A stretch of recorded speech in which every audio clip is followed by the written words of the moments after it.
जय जगन्नाथ दर्शक बंधु आज जुलाई 1 तारिख बुधवार मुझे आसी आज दिन कतोटी गुरुत्वपूर्ण खबर से भिडियो शेष जाए देखु एवं आपण मान भल पाइबा स्वरूप भिडियो को गोटे गोटे लाइक कर दिंतु सहित आम चैनल को जदि नुआ आसी चैनल को सब्सक्राइब कर साइड रे बेल आइकन को ऑल रे सेट कर दिंतु जहाँ फल आम प्रत्येक न्यूज आप सर्वप्रथम पाइपर तेज चलतु आज दिन कतोटी गुरुत्वपूर्ण खबर उपर नजर पकाइबा। आज प्रथम खबर है 3 लघुचाप राज्य में प्रबल अति प्रबल वर्षार संभावना तेणु खबर मिली ओडिशा रे मौसुमी वायु सक्रिय रही बेले एबे लघुचाप राज्य में वर्षार परिमाण को बढ़ाइबा जाउछि। आसंता जुलाई 3 तारिख सुधा उत्तर और पश्चिम बंगोपसागर एवं एहार आखपाख अंचल में एक लघुचाप क्षेत्र सृष्टि होबार संभावना रही।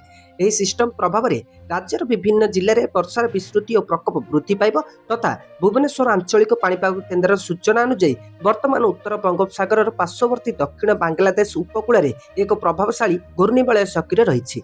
यह घूर्णिबलयटी वायुमंडल में शक्तिशाली हेउतिबारु यह आसंता 3 तारिख सुधा लघुचाप परिणत होबार अनुकूल परिवेश सृष्टि होउछि। परवर्ती खबर जुलाई 1 तारिख एणिक आज जनगणना प्री टेस्ट आरंभ तेणु खबर मिली फेब्रुआरी 2027 द्वितीय पर्याय जनगणना आरंभ होब। एथिपाई प्री टेस्ट आरंभ होब जुलाई 1 रु एणिक आज द्वितीय पर्याय जनगणना प्री टेस्ट आरंभ होब। एथिपाई प्री टेस्ट मयूरभंज और भुवनेश्वर आरंभ कराजिबो बोली राज्य जनगणना निर्देशालयर निर्देशक निखिल पवन कल्याण सूचना दैछन्ति एवं जनगणना एप्रिल 1 रे स्पेल रेमुनेरेशन आरंभ होइतिला। मे 15 सुधा प्रथम पर्याय जनगणना शेष होला तापर मैपिंग सरीछि। एबे सबु जिल्ला रे जिला स्तरीय हैंडबुक काम चली एवं फेब्रुआरी 2027 रे द्वितीय पर्याय जनगणना आरंभ होब। सेथिपाई एबे प्रस्तुत आरंभ होईछि। एथिपाई प्री टेस्ट आरंभ होब। एथिपाई प्री टेस्ट मयूरभंज और भुवनेश्वर एहाकु आरंभ कराजिबो। परवर्ती खबर एबे टीम इंडिया को बड़ झटका तेणु खबर मिलिछि आयरलैंड विपक्ष टी20 सीरीज हराइबा पर भारतीय दल एबे इंग्लैंड रे पहुंची सारिछि। जुलाई 1 तारिख भारत एवं इंग्लैंड मध्य 5 मैच विशिष्ट टी20 सीरीज आरंभ होगा जाउथिबा बेले एहा परे खेला जिबाकु थिबा 3 मैच विशिष्ट दिनिकिया सीरीज को नहीं एक बड़ दुखद खबर सामना को आसी। दलर स्टार ऑलराउंडर नीतीश कुमार रेड्डी आहत जनित समस्या जोगु आगामी 3 दिनिया सीरीज रु मध्य बाद पड़ी पारंती।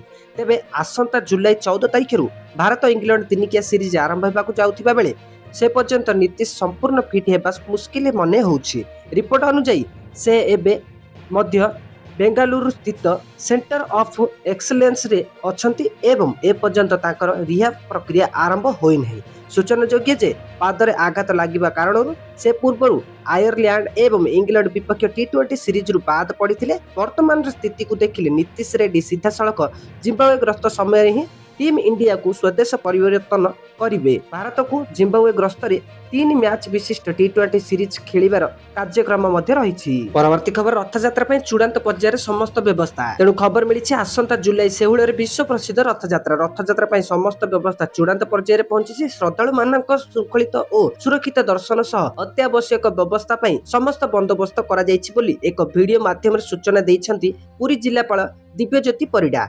स्नान यात्रा अत्यंत श्रृंखलित भाव स्थापन होइथिबारु समस्त को धन्यवाद जणाइछन्ति जिलापाल एवं सेहीपरि आगामी रथयात्रा को महाप्रभु आशीर्वाद एवं समस्त सहयोग रे सुंदर भावे परिचालना पाई जिलापाल अनुरोध करिसेंति। रथ निर्माण शेष पर्यायर पहुंची तथा रास्ताघाट मरामती दर्शन पाई बैरिकेड व्यवस्था खरा हेले जल सिंचन व्यवस्था अधिक वर्षा हेले जल निष्कासन व्यवस्था स्वास्थ्य सेवा पाई अधिक अस्थायी चिकित्सा केन्द्र सह चिकित्सक और पारामेडिकल व्यवस्था अधिक आम्बुलेंस व्यवस्था आम्बुलेंस गमनागमन व्यवस्था अधिक स्वच्छसेवी नियोजन एवं स्वच्छसेवी अनुष्ठान माने बंटन करने को विभिन्न सहायता स्वतंत्र स्थान निर्धारण करा जायछि। परवर्ती खबर एणिकी आहुरी सस्ता हेबो सुना दर तेणु खबर मिली सुना दर रे एबे बड़ ह्रास घटी। जनवरी 10 ग्राम पिछा दाम रेकर्ड 1.8 लाख टंका पर्यंत पहुंची जाइतिला। वर्तमान यह 1.4 लाख टंका पर्यंत पाखापाखि रही। केवल जून रे ही दर 15,000 टंका ह्रास पाई। आगकू दर आहुरी खसिबा नहीं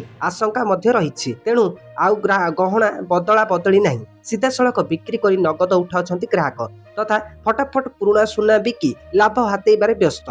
अनुमान करा जाउछि कि दर एआर सर्वोच्च स्तर रे पहुंची सारिछे आउ ऊपर को जीव नहीं। एणु पाखापाखि थिबा गहनार मूल्य खसिबा पूर्व एहाकू बिक्री करने सेमाने एबे तत्पर। आशंका करा जाउछि जे सुना दर आहुरी खसिब एवं यह 1.2 लाख टंका पर्यंत तलकू खसी पारे।